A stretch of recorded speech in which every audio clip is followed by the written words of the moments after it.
The rain pounded Seattle's streets, a relentless gray curtain that mirrored the ache in Elias Carter's chest. At 19, he stood at the edge of his father's porch, backpack slung over one shoulder, the words, "You're no son of mine," still burning in his ears. He'd come out to his dad, Robert, an hour ago, hoping for understanding but finding only rage. Elias shivered, not from the cold but from the weight of rejection. His dad's face, red, twisted, unrecognizable, flashed in his mind. Robert Carter, a man who'd once taught him to ride a bike and cheered at his soccer games, had just slammed the door on his only child. Elias glanced back at the house, its lights glowing warmly through the storm, a cruel reminder of the home he'd lost. He turned and walked into the rain, each step heavier than the last. By the time he reached the city's edge, his clothes were soaked, and his heart was a knot of grief and defiance. He found shelter under a bus stop awning, where a flickering neon sign buzzed above a diner across the street. Marge's Place, it read, the letters glowing like a beacon. Elias didn't know why he crossed the road, but something about the diner's warmth pulled him in. Inside, the smell of coffee and fried eggs wrapped around him like a hug. The diner was nearly empty, save for a few late-night stragglers. Behind the counter, a young man with tousled blonde hair and a crooked smile wiped down glasses. His name tag read Jasper. He looked about Elias's age, maybe a year older, with bright green eyes that seemed to see right through the rain-soaked boy standing in the doorway. "You look like you've been through a storm," Jasper said, his voice light but kind. He slid a mug of coffee across the counter without asking. "On the house. You okay?" Elias hesitated, the warmth of the mug seeping into his cold hands. He wasn't okay, not even close, but something about Jasper's easy kindness made him want to stay. "I'm fine," he lied, his voice barely above a whisper. He sipped the coffee, bitter and hot, and felt the first crack in the wall he'd built around his heart. Jasper leaned forward, elbows on the counter. "You don't look fine. Want to talk about it?" Elias shook his head, but the words spilled out anyway. "My dad, he kicked me out. Found out I'm gay and just lost it." His voice broke, and he looked away, ashamed of the tears welling up. Jasper's face softened, but there was a flicker of something deeper in his eyes. Understanding, maybe even recognition. "That's rough," he said quietly. "My mom wasn't thrilled either when I told her. Took her a year to come around. You got a place to go." Elias shook his head again, the reality of his situation sinking in. No home, no family, no plan. Just a backpack and a heart full of hurt. Jasper glanced at the clock, then at the diner's lone waitress, who was wiping down tables. "Marge, I'm taking my break," he called. He untied his apron and gestured for Elias to follow him to a booth in the corner. "You're not spending the night out in that storm. I've got a couch. It's not much, but it's dry." Elias stared, stunned. "You don't even know me." Jasper shrugged, that crooked smile returning. "I know enough. Nobody deserves to be out in the rain like that." That night, Elias crashed on Jasper's worn-out couch in a tiny apartment above a bookstore. The place smelled of old paper and coffee, and the walls were covered in posters of indie bands and abstract art. Jasper didn't push for details, didn't pry, but his presence was a quiet anchor in Elias's storm. They talked until 3 a.m., about music, movies, and the little things that made life feel less heavy. For the first time in hours, Elias felt like he could breathe. Over the next few weeks, Jasper became his lifeline. Elias got a job bussing tables at Marge's, thanks to Jasper's recommendation. They worked late shifts together, stealing glances between orders, sharing laughs over greasy fries. Jasper was all light, quick wit, easy smiles, and a warmth that made Elias feel seen. But there was a guardedness to him too, a story he hadn't told. Elias didn't push. He was just grateful to have someone who didn't flinch at who he was. One night, as they closed up the diner, Jasper grabbed Elias's hand under the counter, his touch tentative but sure. "You ever think about what you want, Elias? Like, really want?" he asked, his voice low. Elias's heart raced. He hadn't let himself dream since that night on his dad's porch. But standing there, with Jasper's hand in his, he felt a spark of something new, hope, maybe, or the beginning of love. "I want to be enough," he said finally. "For someone. For myself." Jasper's smile was soft, almost shy. "You're already enough." That was the moment Elias knew he was falling. Not just for Jasper, but for the possibility of a life where he didn't have to hide. But the world wasn't done testing him. In the back of his mind, he knew his dad was still out there, a shadow looming over his newfound freedom. And shadows, Elias would learn, had a way of creeping back. Seattle's autumn painted the city in hues of amber and crimson, and Elias found himself settling into a rhythm he hadn't thought possible. Marge's diner became his sanctuary, its clinking dishes and hum of conversation a stark contrast to the silence of his father's house. Jasper was at the heart of it all, his laughter a melody Elias couldn't stop chasing. Their connection deepened with every shared shift. Jasper taught Elias how to make the perfect milkshake, their hands brushing as they reached for the same blender. They'd sneak out to the alley behind the diner during breaks, sharing cigarettes and stories under the flickering streetlight. Jasper told Elias about his childhood in Portland, raised by a single mom who'd worked 2 jobs to keep them afloat. He spoke of coming out at 16, of the fights and the tears, but also of his mom's eventual acceptance. "She's my rock now," Jasper said, exhaling smoke into the cool night air. "You'll find your people too." Elias wanted to believe him, but the wound of his dad's rejection was still raw. He hadn't heard from Robert since that rainy night, and part of him was grateful. Another part ached for the father he'd lost. Not the man who'd screamed at him, but the one who'd once tucked him in with bedtime stories. That man felt like a ghost now. One evening, as they walked home from the diner, Jasper stopped under a canopy of maple trees, their leaves glowing in the streetlight.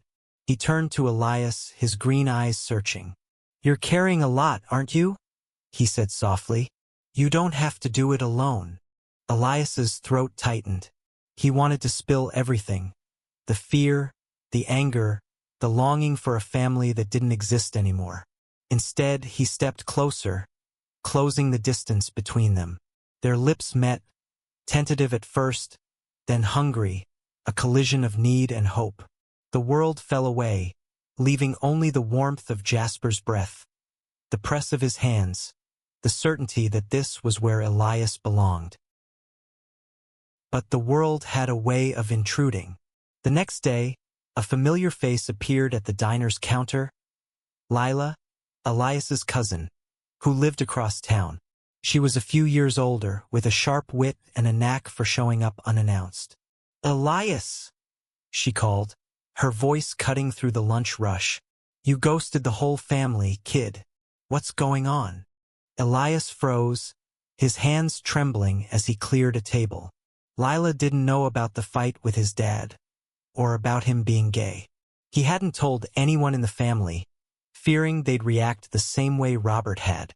Jasper, sensing his panic, stepped in, flashing his easy smile.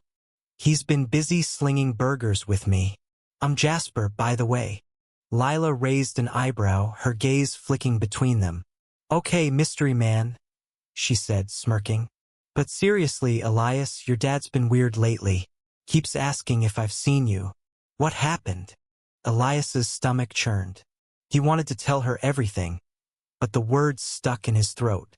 "Just needed some space," he mumbled.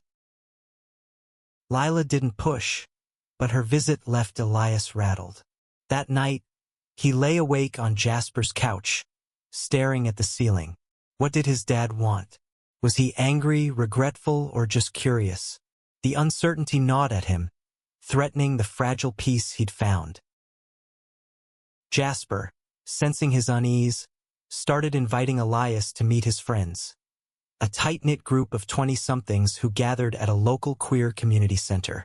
There was Amara, a trans woman with a wicked sense of humor, and Diego, a non-binary artist who painted murals across the city.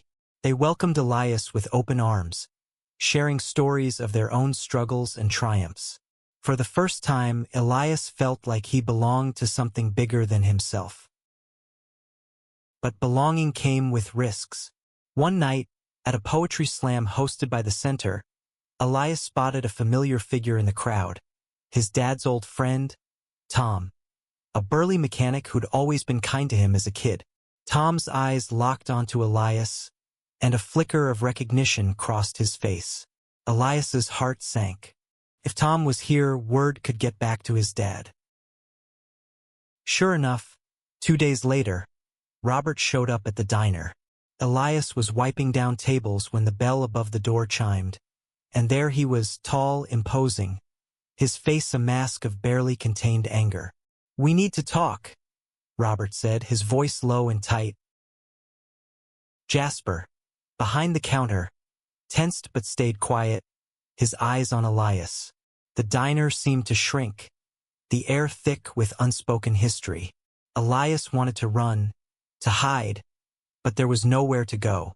"What do you want?" he asked, his voice steadier than he felt. Robert's jaw clenched. "You're making a mistake, Elias. This lifestyle is not right. Come home, and we'll fix this." Elias's hands balled into fists. "Fix me? There's nothing to fix, Dad. I'm not broken." The words hung between them, sharp and final. Robert's face darkened, and for a moment, Elias thought he might lash out. But then he turned and walked out, leaving Elias shaking with a mix of fear and defiance. Jasper was at his side in an instant, his hand on Elias's shoulder. "You okay?" Elias nodded, but he wasn't sure. His dad's visit had cracked open the door to his past, and he wasn't ready to face what lay behind it. Not yet. Winter settled over Seattle, blanketing the city in frost and quiet. Elias and Jasper's relationship bloomed despite the cold, their days filled with stolen kisses and late-night talks. They moved in together, pooling their meager savings for a tiny studio apartment near the diner. It wasn't much, a creaky bed, a second-hand couch, and a view of the alley, but it was theirs. Elias threw himself into his new life, determined to leave his dad's shadow behind. He started attending community college, studying graphic design, something he'd always loved but never pursued. Jasper encouraged him, leaving sticky notes with doodles and words of affirmation on their fridge. "You're gonna be a star," one read, and Elias believed it, if only because Jasper did. But the past refused to stay buried. Lila kept showing up, her visits more frequent and her questions sharper. She'd pieced together enough to know Elias's falling out with Robert was serious, but he still couldn't bring himself to tell her the truth.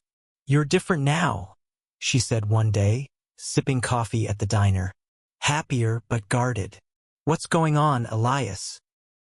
He wanted to tell her, to unburden himself, but the fear of losing another family member kept him silent.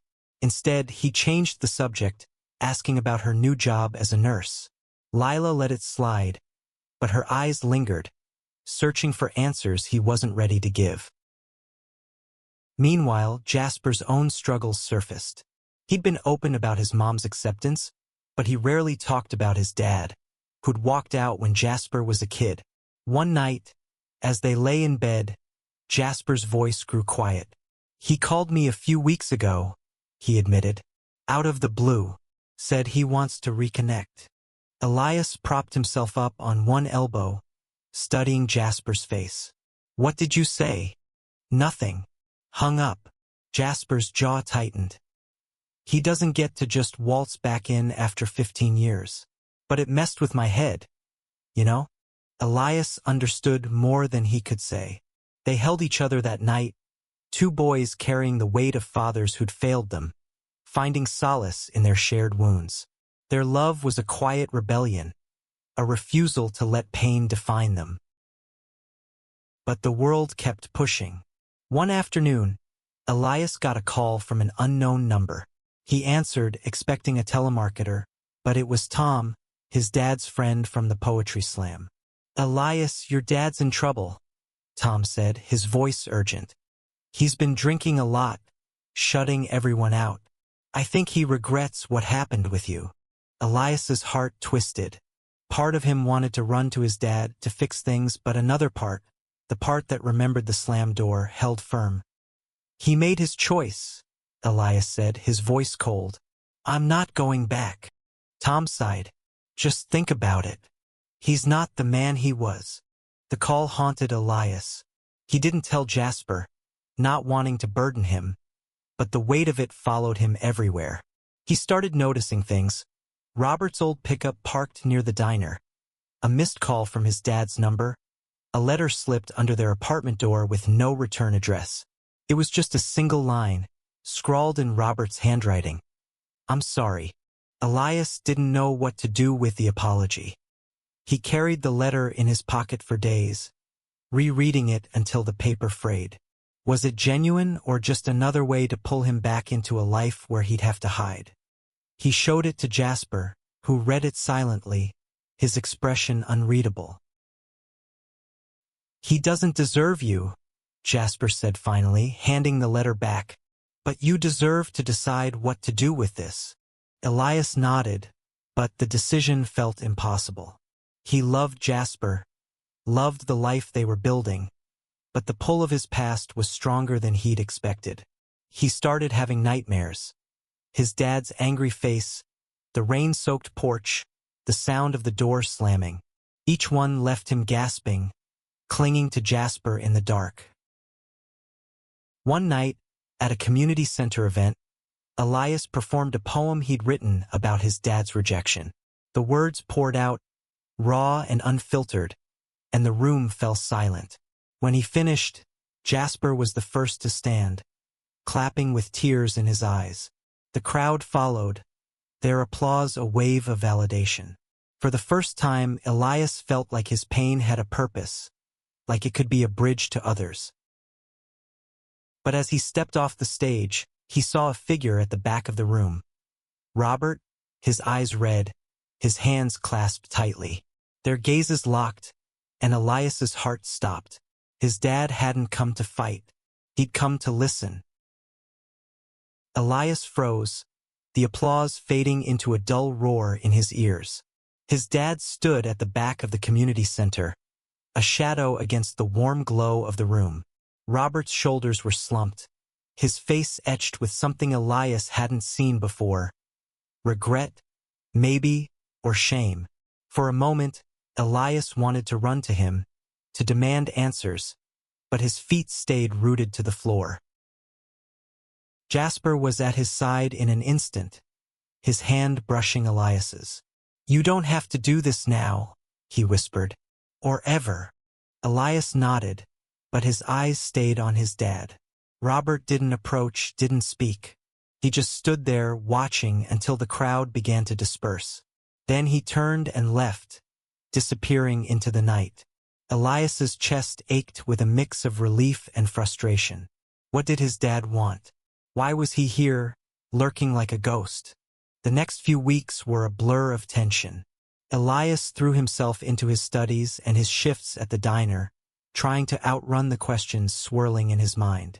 Jasper was his anchor, grounding him with quiet gestures. A hand on his back, a shared playlist, a late-night drive to the waterfront to watch the city lights. But even Jasper couldn't erase the shadow of Robert's presence. Lila showed up again, this time at their apartment. She sat on their couch, holding a mug of tea, her eyes sharp with concern. "Your dad's been asking about you," she said. "He came to my place, Elias. He looked broken.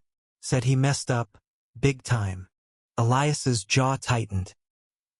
He doesn't get to just say sorry and expect everything to be okay. Lila nodded, but her expression was conflicted. I get it. What he did was awful. But he's your dad. Maybe he's trying. Elias wanted to scream. Trying?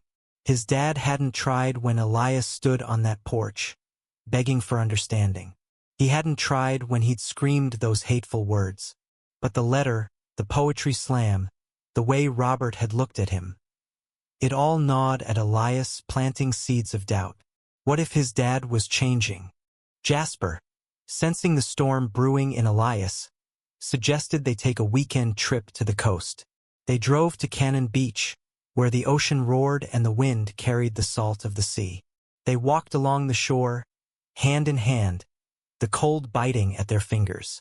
Jasper stopped to pick up a smooth, gray stone, turning it over in his hands.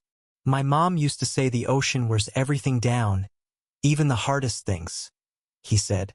Maybe your dad's getting worn down too. Elias didn't know how to respond. He wanted to believe in redemption, but trust was a fragile thing, and his dad had shattered it. Still, Jasper's words lingered, a quiet reminder that people could change, even if it took time. Back in Seattle, the tension broke. Elias was closing up the diner one night when Robert appeared again, this time waiting outside in the rain. His coat was soaked, his face pale. Elias, he said, his voice rough. I need to talk to you. Please. Elias's heart pounded. He wanted to turn away, to shut the door like his dad had done to him. But something in Robert's eyes, desperation maybe, stopped him. 5 minutes, Elias said, stepping outside. Robert took a shaky breath. I was wrong, he said. I was scared, angry, stupid. I thought I was protecting you, but I was just hurting you. I see that now. Elias's throat burned. You threw me out, Dad. You said I wasn't your son. Robert flinched, his eyes glistening. I know, and I hate myself for it. I've been going to meetings, talking to people, trying to understand. I don't expect you to forgive me, but I need you to know I'm sorry. Elias wanted to believe him, but the hurt was a wall he couldn't climb. I needed you then, he said, his voice breaking. Where were you? Robert had no answer. He stood there, rain dripping down his face, and for the first time, Elias saw him not as the man who'd raised him, but as someone broken, human, flawed. It didn't erase the pain, but it shifted something inside him. That night, Elias told Jasper everything. They sat on their creaky bed, the city humming outside. What do you want to do? Jasper asked, his voice gentle. I don't know, Elias admitted. I want to hate him, but I don't. Not completely. Jasper pulled him close. You don't have to decide now. You've got time. And you've got me. Elias leaned into him, grateful for the steadiness of Jasper's love. But the question of his dad lingered, a puzzle with no easy answer. Forgiveness felt like a mountain, but for the first time, Elias wondered if he could start climbing. Spring arrived in Seattle, tentative and green, mirroring the fragile hope growing in Elias's heart. He and Jasper were stronger than ever, their love a steady rhythm against the chaos of the world. Elias's graphic design projects were gaining attention at school, and Jasper had started writing songs, his guitar filling their apartment with soft melodies.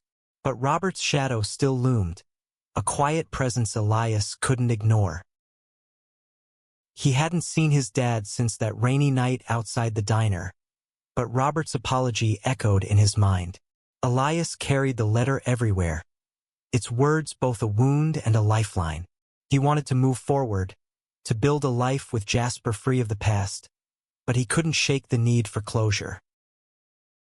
One afternoon, Lila called with news that changed everything. Your dad's in the hospital, she said, her voice tight. Heart attack. It's bad. Elias. The world tilted. Elias didn't know what he felt. Fear, anger, grief, but he knew he had to go. Jasper drove him to the hospital, his hand steady on Elias's knee. "Whatever you need, I'm here," he said.